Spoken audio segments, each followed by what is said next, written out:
Olá, boa noite, seja muito bem-vindo. Estamos aqui em TV de Veja.com, num dia em que o Congresso retorna logo depois das eleições e já há uma articulação forte da oposição, envolvendo em especial a Câmara dos Deputados. O decreto bolivariano do PT, da presidente Dilma Rousseff, pode cair ainda hoje. A oposição se articula para formar um grande blocão e até estuda a fusão de legendas. E tudo isso quem comenta é Ricardo Sete, porque hoje é o dia dele. Tudo bem, Sete? Boa noite. Tudo, Joyce. Boa noite. A oposição parece que acordou, né, Sete? Quer dizer, as urnas, né, que deram 51 milhões de votos para Aécio Neves, também deram um recado à oposição. 51 milhões de votos, mais 30 milhões de descontentes, brancos, nulos, abstenções, aquela coisa toda. E a gente vê aí uma oposição acordada e se mexendo logo na volta das eleições. E isso com o Congresso velho ainda, né? Não são os deputados e senadores eleitos no dia 25 de outubro.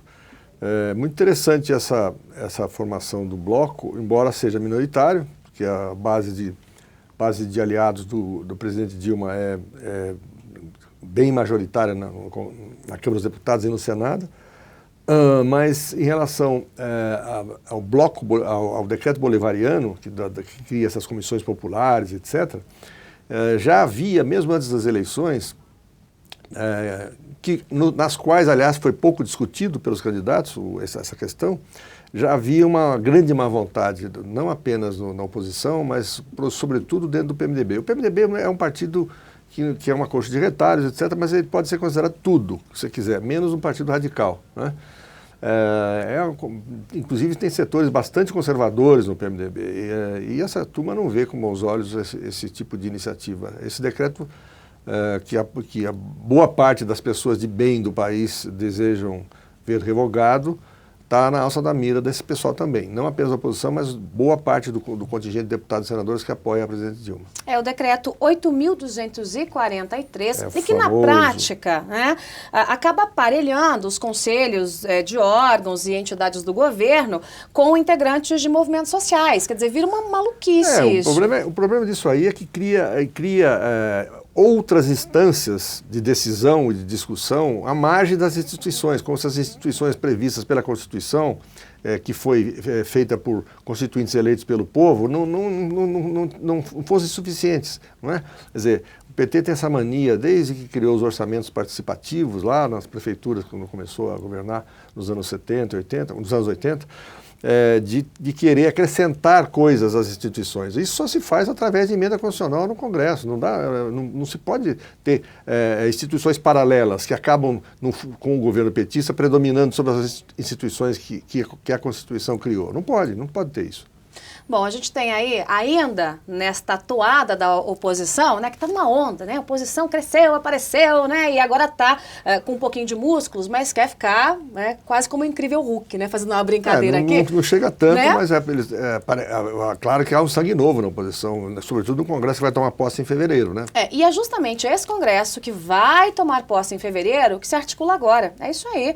Os deputados, antes mesmo de tomar posse, já se articulam para criar uma nova CPI. Não como a CPI mista, que hoje investiga a Petrobras, o Petrolão, ou a CPI do Senado, que as duas andam aí aos trancos e barrancos, né? Só fazem barulho, barulho, barulho e mais nada. Mas uma CPI articulada que já terá nas mãos, justamente pelo tempo que vai passar daqui até o início de fevereiro, as delações de Alberto Youssef, o doleiro, e de Paulo Roberto Costa, o ex-diretor da Petrobras. Se não acontecer nada no meio do caminho, já houve aí o tempo legal transcorrido e essas delações estarão em mãos desta nova oposição, que já articula esta CPI. É uma CPI que pode realmente, de fato, aí dar dor de cabeça para a presidente reeleita Dilma Rousseff. Não como essa outra aí, que foi essas duas que acompanham... Essas duas CPIs, se você considerar que vai haver uma turma forte de deputados de reeleitos e eleitos, e de senadores importantes ou que voltam ao Senado ou que chegam ao Senado, o cenário muda realmente, porque aí você tem o José Serra, você tem figuras como o Tasso Gereissati, você tem o senador Aloysio Nunes Ferreira, que foi candidato a vice do Aécio Neves e tomou um banho de urna, né? Quer dizer, viajou pelo país inteiro na campanha eleitoral, teremos uma bancada forte de senadores. O senador o Ronaldo Caiado foi eleito senador, é um homem agressivo, duro, um posicionista firme. São 10 tucanos, mas alguns dos tucanos, né? São 10 tucanos, mas alguns ali que têm uma força muitíssimo expressiva e que sabe fazer oposição como Álvaro Dias. Exatamente, né? exatamente. E você vê, e alguns senadores do PT importantes foram escanteados, começando pelo senador Eduardo Suplicy. Acho que sim, haverá um novo momento disso aí.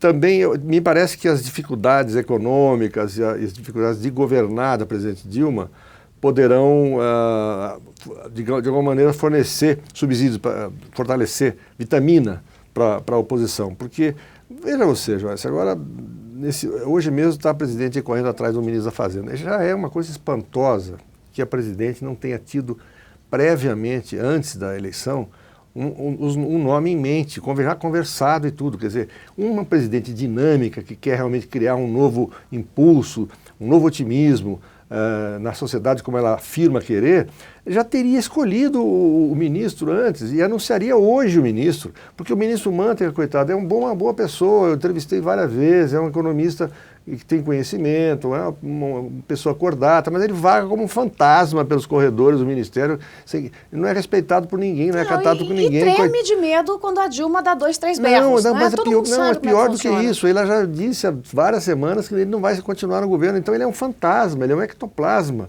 A presidente teria começado fantasticamente o mandato do ponto de vista dos seus próprios interesses se ela hoje anunciasse o novo ministro da Fazenda e empossasse esse novo ministro daqui a 2 ou 3 dias. Não, está procurando e recebendo nãos, né? Recebendo nãos. E procurando aonde? Aonde? Ela passou o tempo todo da campanha demonizando o mercado, o chamado mercado, conseguiu tisnar a campanha da Marina Silva, dizendo que a Marina Silva era candidata dos banqueiros, né? Porque tinha uma das muitas acionistas do Banco Itaú, que não é integrante do Banco Itaú, como sua colaboradora, uma educadora importante, Neca Setúbal, passou a demonizou o mercado durante todo o período em que a Marina esteve na campanha, até que no segundo turno voltou a demonizar o mercado, porque o Aécio era o candidato dos poderosos, dos ricos, do mercado, dos banqueiros, não sei do que. E agora, onde que ela vai procurar o ministro? No mercado. Até o presidente do Bradesco teria sido sondado para ser ele foi soldado, sim. Ministro da Fazenda. O Trabuco foi soldado e já disse, olha, não tem nada a ver com isso, né? Não quero saber dessa história. Mas também o Henrique Meirelles também é um dos cotados, já foi sondado e até indicado pelo ex-presidente Lula, mas tem gente, né, que é ali da boa relação da presidente Dilma e do presidente do PT, Rui Falcão, que também está lá no topo, como, por exemplo, a Aloysio Mercadante. Aí é difícil, né? Aí é trocar 6, não por meia dúzia, 6 por 5. O Aloysio Mercadante já é uma figura desgastada. Ele perdeu 2 eleições para governador de São Paulo, já era assessor econômico do Lula lá nas campanhas dos anos 90.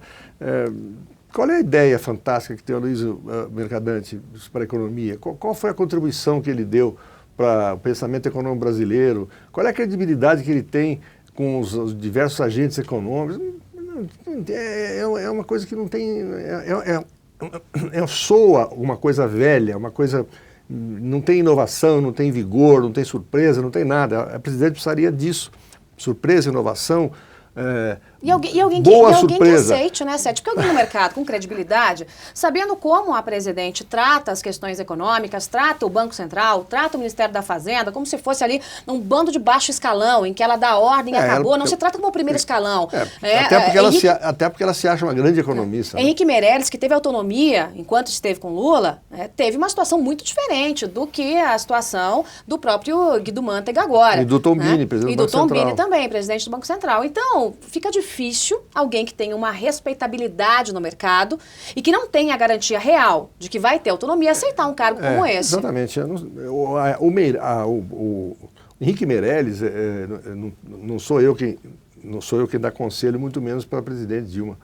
Mas seria um nome muito interessante, porque ele tem 8 anos de trabalho no Banco Central, tem uma enorme experiência, foi banqueiro, foi executivo de um grande banco internacional, tem uma enorme credibilidade pelo período que ele passou no Banco Central. Seria, evidentemente, um bom nome, mas está lá aquela panelinha do Planalto querendo o Aloysio Mercadante. Né? Bom, gente, tem ainda um nome aí no meio do caminho, que é o do Nelson Barbosa, que foi secretário executivo da Fazenda, chegou a se desentender com o Guido Mantega aí, por não concordar, né, com as trapalhadas de Guido Mantega. E eu vou dizer para você, viu, entre um nome do mercado que dificilmente vai aceitar negociar com Dilma Rousseff e o Mercadante, eu apostaria no Nelson Barbosa. Ficaria ali, não é tão ruim quanto o Guido Mantega, não é tão bom quanto alguém do mercado, mas poderia aí ficar no meio do caminho. Agora, esperar para ver.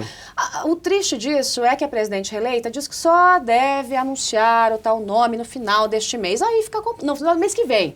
Aí fica complexo, né? Tem que ser urgente isso. Realmente é incompreensível.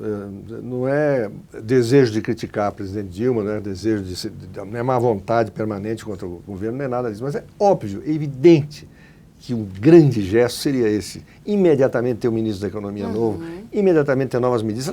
Ela não pensou, vai anunciar as medidas não sei quando. Primeiro, por que não tomou antes? Mas sim, tudo bem, vai. Deve ter pensado nessas medidas. Por que vai começar a estudar o problema agora? É muito esquisito. Começa já em banho-maria, começa com o motor ligado e o freio acionado. O freio de mão acionado, e depois falar em diálogo. O presidente deu um monte de entrevistas, fez um discurso de posse, um discurso de vitória, falando diálogo, e não mencionou uma única vez um candidato da oposição que teve 51 milhões de votos. E não mencionou a oposição, não vai ter diálogo com a oposição, vai ter diálogo com os movimentos sociais, MST e coisas parecidas, e não vai conversar com a oposição? Para fechar, Sete, a gente falou aqui do fortalecimento da oposição, o Congresso se articulando, mas a Aécio Neves resolveu fazer a política do avestruz, né? Tá quietinho lá, não é um bom momento, né? Não, está completamente equivocado. É óbvio que ele está exausto pela campanha, deve estar triste, deprimido talvez até pela derrota, mas ele tem que pôr a cara para bater, ele teria que aparecer nessa questão, por exemplo, do decreto bolivariano, está lá no Senado, dá entrevistas e tal, depois vai descansar. É justo, é preciso que ele descanse, mas ele sumiu, né? O Aécio Neves sumiu, ele é o líder da oposição, ele é o grande líder da oposição, goste-se dele ou não, queira ou não o governo, queira ou não o PT. E ele teria que estar mais presente nesses 2 ou 3 ou 4 dias, pelo menos após a eleitoral, depois vai descansar porque é necessário, mas ele ele sumiu de repente, isso não é bom. Muito bem. Ricardo Sete hoje no Aqui Entre Nós, em Veja TV de Veja.com, e a gente conversou sobre essa articulação toda aí da oposição. Aécio Neves, que resolveu sumir um pouquinho, fazer ali a política do avestruz, uma política equivocada, né, de acordo aqui com o Ricardo Sete. E claro, aí as indecisões, né, da presidente Dilma Rousseff, que não consegue tomar uma decisão de uma vez, enquanto isso o mercado fica no vai e vem, e essa volatilidade vai continuar. Hoje o mercado se acalmou um pouquinho, ontem a Bovespa caiu, despencou, as ações da Petrobras caíram mais de 12%, hoje os papéis se recuperaram um pouquinho, a Bovespa conseguiu reagir, mas vai ficar nesse vai e vem até que a gente tenha um nome de credibilidade, se é que ele aparecerá para comandar o Ministério da Fazenda. Obrigada, Sete. Obrigado a você. Uma ótima noite para você. Tchau.